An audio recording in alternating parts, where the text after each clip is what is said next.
ಇವತ್ತು ರಸಾಯನ ಮಾಡೋದು ಹೇಗಂತ ನೋಡೋಣ.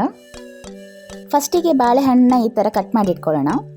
ಇಲ್ಲಿ ನಾನು 1 ಕಪ್ ಸಕ್ಕರೆ ತೊಗೊಂಡಿದ್ದೀನಿ, ಮತ್ತು ಸ್ವಲ್ಪ ಒಣ ದ್ರಾಕ್ಷಿ, ಮತ್ತು ಬಾದಾಮಿ ಸಣ್ಣ ಸಣ್ಣದಾಗಿ ಕಟ್ ಮಾಡಿ ಇಟ್ಕೊಂಡಿರೋದು, ಮತ್ತು ಗೋಡಂಬಿ, ಮತ್ತು ಏಲಕ್ಕಿ, ಮತ್ತು 2 ಕಪ್ ಮೊಸರು ತೊಗೊಂಡಿದ್ದೀನಿ.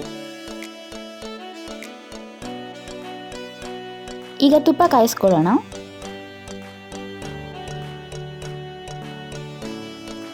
ಈಗ ಇದಕ್ಕೆ ಬಾದಾಮಿ ಮತ್ತು ಗೋಡಂಬಿ ಹಾಕೊಂಡು ಫ್ರೈ ಮಾಡ್ಕೊಳ್ಳೋಣ. ಈಗ ದ್ರಾಕ್ಷಿ ಹಾಕೊಂಡು ಫ್ರೈ ಮಾಡ್ಕೊಳ್ಳೋಣ. ನಿಮ್ಗೆ ಇಷ್ಟ ಇರೋ ಡ್ರೈ ಫ್ರೂಟ್ಸ್ ಎಲ್ಲ ಮಿಕ್ಸ್ ಮಾಡ್ಕೋಬೋದು.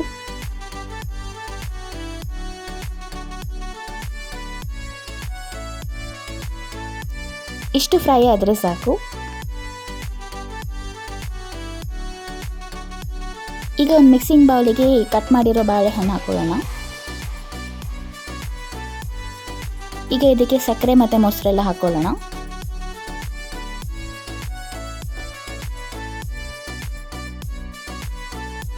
ಈಗ ನಾವು ಫ್ರೈ ಮಾಡಿ ಇಟ್ಕೊಂಡಿರೋ ಡ್ರೈ ಫ್ರೂಟ್ಸ್ ಎಲ್ಲ ಹಾಕೊಳ್ಳೋಣ. ಕೊನೆಯದಾಗಿ ಪುಡಿ ಮಾಡಿ ಇಟ್ಕೊಂಡಿರೋ ಏಲಕ್ಕಿನ ಹಾಕೊಂಡು ಎಲ್ಲ ಚೆನ್ನಾಗಿ ಮಿಕ್ಸ್ ಮಾಡೋಣ. ಈಗ ರಸಾಯನ ರೆಡಿಯಾಗಿದೆ. ನೀವು ಟ್ರೈ ಮಾಡಿ, ಹೇಗೆ ಬಂತಂತ ಕಮೆಂಟ್ಸಲ್ಲಿ ತಿಳಿಸಿ. Thanks for watching.